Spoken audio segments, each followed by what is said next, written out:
all, okay?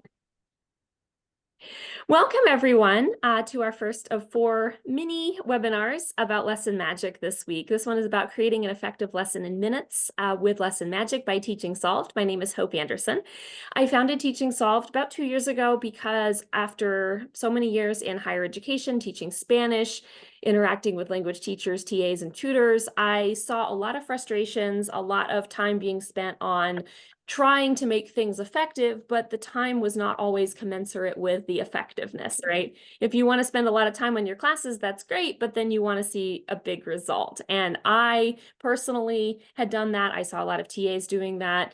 And then sometimes I think it impacts our assessment as well, because if we're trying to teach in a really interesting way, a lot of times we feel like we need to assess the way we taught, and then it takes a long time to write and grade assessments. And so if we can just make everything fit together, I'm not actually doing an assessment workshop this week, but I will plan to do one in the future because I think that's the other component that is always the elephant in the room, right? When we're talking about how we're teaching, how are we going to test this?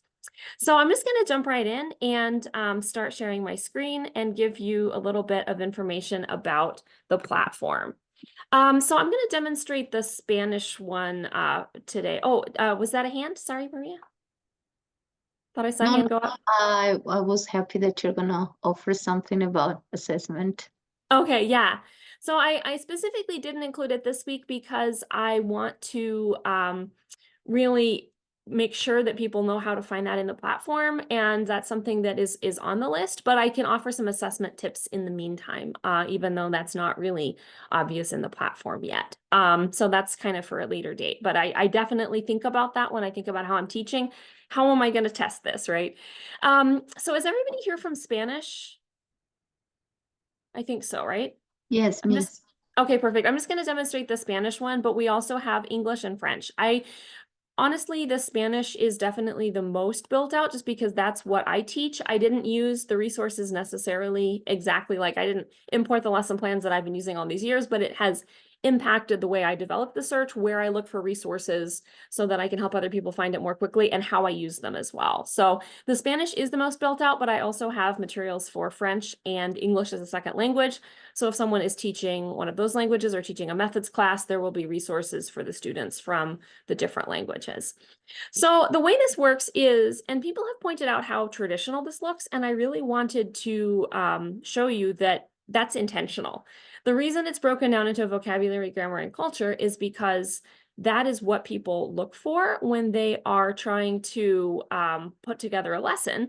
They have to make it match up with one or more of those topics that's in their unit, right? I'm also planning to add a browse feature so that if you are not limited by the unit, you can just find great things that already exist without being limited by topic. But right now, this is my main focus, is trying to help you find proficiency-based, comprehensible, and authentic resources that correspond to the topics that you are already teaching in your classes, so that you can take those units and liven them up, make them more engaging without spending a whole bunch of time looking for the resources. So Maria, can you give me a topic that you might be teaching coming up? Sure, why don't we do food? Everybody likes Food, perfect. Okay, awesome. So right now it is making you put the topic in both English and Spanish. The reason for that is one time I was doing a workshop, someone put in temps in the French search, and he also had to put weather in the English side. If I had it automatically translating with Google Translate, it would have put time and he wouldn't have gotten the right things. So this is why, just to make sure you get what you're looking for. Is there a particular grammar form that you usually teach with food? Well, if it's for beginners, we go with gustar. Gustar, perfect. Okay. So I'm going to search for food, comida, and gustar, and you have to scroll down for the results on a smaller screen. Sometimes it's not super obvious. So the cool thing is, really, I'm going to split this out in the future. So there's like standard mode and AI mode. Essentially, the real world resources are AI mode, which means I haven't vetted those resources, but if you put in food and gustar, notice how it doesn't actually just search for the word gustar, it searches for verbs that function like gustar. So it searches for gusta, gustan, guste, interesa, interese, fascina, encanta, aburre. it searches for words that conjugate like gustar, so that when you scroll down and you look at the different results that come up, it has this combination of comida and the verbs that work like gustar. In most cases, it is gustar, but depending on your search, you might find some with interese or fascina because it is searching for all of those. Now, some of them are things that come up that are specifically for teaching, like Quizlet, but there's YouTube songs, there's all kinds of things. There's things from UNICEF, how to, what tricks to make your picky eater eat different foods, right? There's different things that are actually from the real world. Why don't we like healthy food? From La Razón.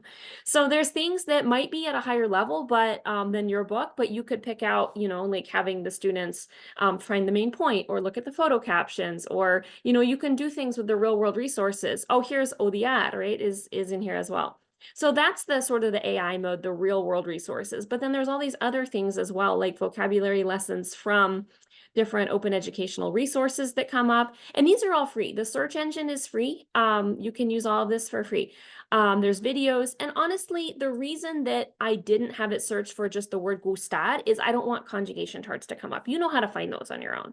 You don't need me to put together a search engine for you to find a conjugation chart and drill activities for gustar or for preterite or for stem changing verbs. And so that is why I made it find the real world resources.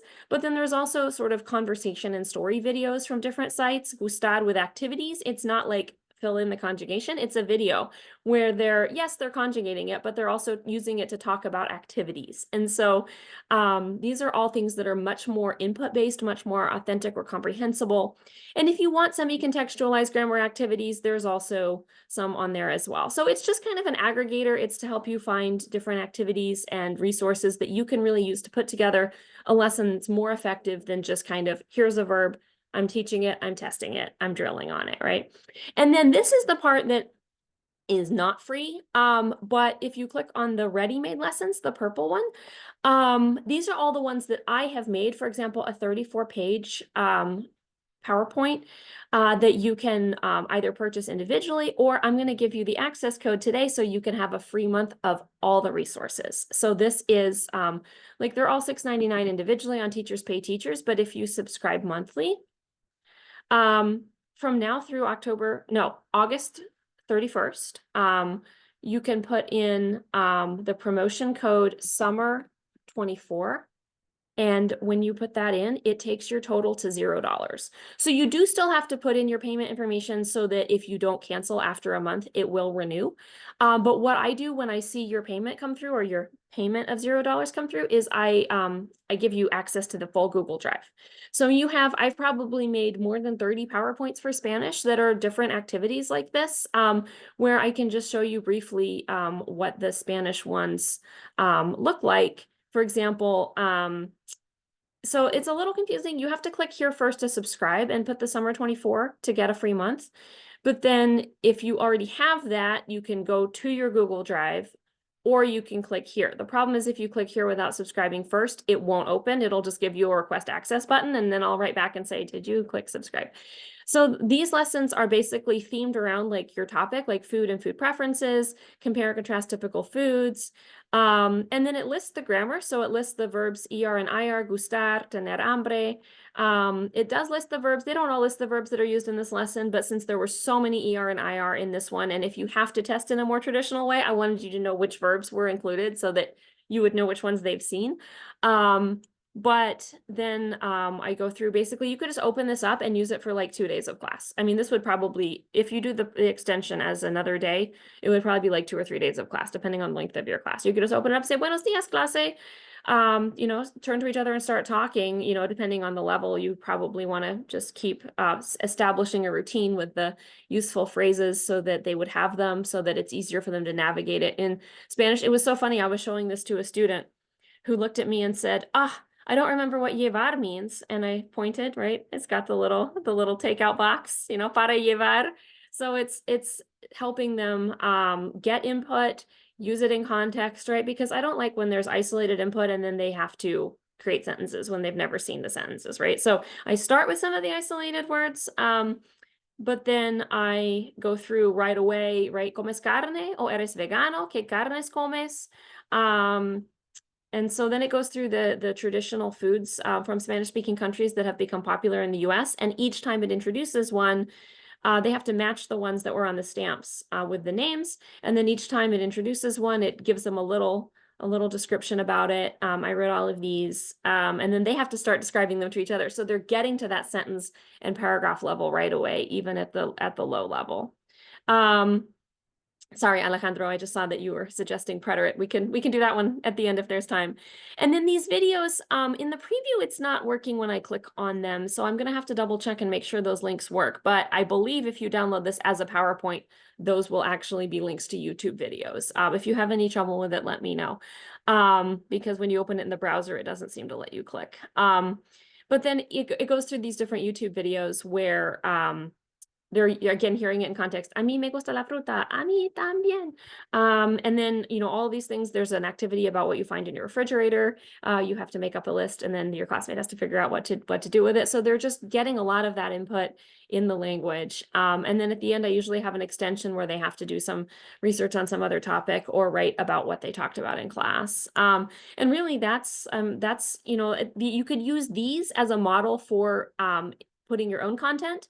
I had one that I was doing at a workshop one time. I had one that was focused on the verb ser, but it was used in a very, you know, how to use it to describe people or to introduce people or to talk about what an object is or, you know, that sort of thing. So it went through the different uses, but really contextualized. And I had a participant at a workshop take it and use it as a model for doing a similar one with estar. So you can definitely take these and replace them with the content that you find in the search for your topic, or you can use them as is. And like I said, I have probably more than 30 at this point that are available for Spanish.